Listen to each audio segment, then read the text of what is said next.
Taste the Daily. நெல்லை மாவட்டம் பாளையங்கோட்டையில் அம்மா உணவக ஊழியர்கள் மதிய உணவு சமைக்காமல் போராட்டத்தில் ஈடுபட்டனர். ஏழை எளிய மக்களின் பசியை போக்கும் வகையில் மலிவு விலையில் தரமான உணவு வழங்கும் நோக்கத்தில் புரட்சித் தலைவி அம்மா தொடங்கி வைத்த அம்மா உணவகங்களை முறையாக பராமரிக்காமல் விடியா திமுக அரசு அரசியல் காழ்ப்புணர்ச்சியோடு செயல்பட்டு வருகிறது. இந்நிலையில் அரசு அதிகாரிகள் தங்களை மிரட்டுவதாக கூறி பாளையங்கோட்டை மார்க்கெட் பகுதியில் உள்ள அம்மா உணவக ஊழியர்கள் மதிய உணவு சமைக்காமல் போராட்டத்தில் ஈடுபட்டனர். நாள்தோறும் 3200 ரூபாய்க்கு விற்பனை செய்ய வேண்டும் என்றும் அதற்கு குறைவாக விற்பனை செய்தால் அம்மா உணவகத்தை மூடிவிடுவோம் என அதிகாரிகள் மிரட்டல் விடுப்பதாக அவர்கள் குற்றம் சாட்டினர். இந்நிலையில் பாளையங்கோட்டை அம்மா உணவகத்திற்கு நேரில் சென்று நெல்லை மாநகர் மாவட்ட கழக செயலாளர் தச்சை கணேசராஜா ஆய்வு மேற்கொண்டார்.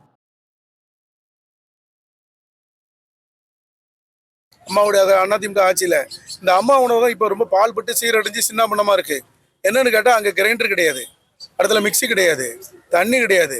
இதை பற்றி அங்கே வேலை பார்க்கவங்க சாப்பாடு கொடுக்க முடியல, இதெல்லாம் இல்லைன்னு சொன்னால் அந்த எஸ்ஓ நீ இதெல்லாம் கம்ப்ளைண்ட் பண்ணனா உன்னை தொலைச்சி விடணும்னு சொல்லிட்டாரு. அந்த ஒரு அம்மா உணவகம் பலாயிரக்கணக்கான பேருக்கு சாப்பாடு கொடுத்தது.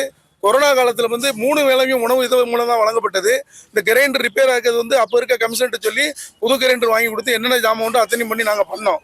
ஆனால் இப்போ படும் மோசமாக ஆகிப்போச்சு.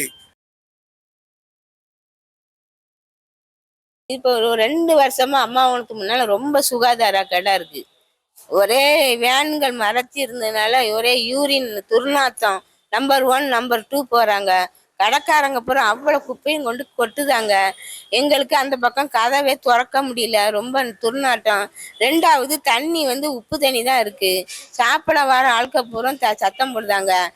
ஆரம்பத்தில் போட்ட ஃபேனு லைட்டு அதுதான், அவ்வளோ ஃபேனு ரிப்பேரு. நாங்களும் எழுதியும் கொடுத்தாச்சு, என்னென்ன வேணும்னு கேட்டாங்க, எழுதி கொடுத்தாச்சு. ஒரு நாளைக்கு மொத்த பணம் 3600 நாங்கள் கட்டணும். 3600 பொங்கலுக்கு வெறும் 900 ரூபாய்க்கு 480 ரூபாய்க்கு தான் 2 நாளைக்கு சோறு வித்துருக்கு. மிச்ச காசு நாங்கள் தான் பேங்க்ல நூல்கடன் வாங்கி நாங்கள் தான் செலவு பண்ணி போடுதோம்.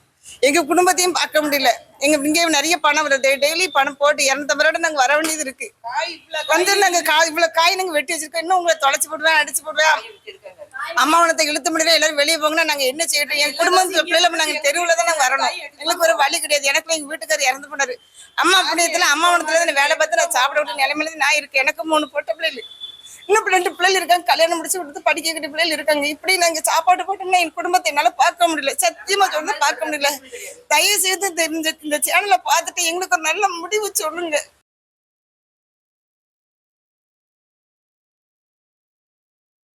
போக்குவரத்து தொழிலாளர்களின் கோரிக்கைகளை நிறைவேற்றாத திமுக அரசை கண்டித்து கோவை காந்திபுரம் அரசு விரைவு போக்குவரத்து கழகத்தின் முன்பு சிறை நிரப்பும் போராட்டம் நடத்தப்பட்டது. ஆட்சிக்கு வந்த 100 நாட்களில் போக்குவரத்து தொழிலாளர்களின் கோரிக்கைகள் நிறைவேற்றப்படும் என அறிவித்த ஸ்டாலின் தற்போது வரை வாக்குறுதியை நிறைவேற்றாமல் ஏமாற்றி வருவதாக தொழிலாளர்கள் வேதனை தெரிவித்தனர். திமுகவின் கூட்டணியில் உள்ள கட்சிகளின் தொழிற்சங்கமே அரசை எதிர்த்து போராட்டம் நடத்தும் நிலையில் ஆட்சி இருப்பதாக பொதுமக்கள் விமர்சனம் செய்தனர். பணியில் இருக்கக்கூடிய தொழிலாளிக்கு 56% அகவிலைப்படி கொடுக்குறாங்க. 50% அகவிலைப்படி என்பது இந்த ஓய்வூதியருக்கு மறுக்கப்படுகிறது. அந்த ஓய்வூதியர்கள் ஏற்கனவே பெற்றுக்கொண்டிருந்த அவருடைய பணியில் இருக்கும்போது பெற்றுக்கொண்டிருந்த சம்பளத்தை காட்டிலும் ஒரு அரை பங்கு தான் சம்பளம் என்பது அவருக்கு கிடைக்குது. ஓய்வூதியம் என்பது வெறும் 3000 4000 வாங்கக்கூடிய ஓய்வூதியர்கள் ஒரு 10,000 பேர் இருக்காங்க. இவர்களுக்கு 50% அகவிலைப்படி கொடுத்தா தான் வாழ்க்கையை நடத்த முடியும்.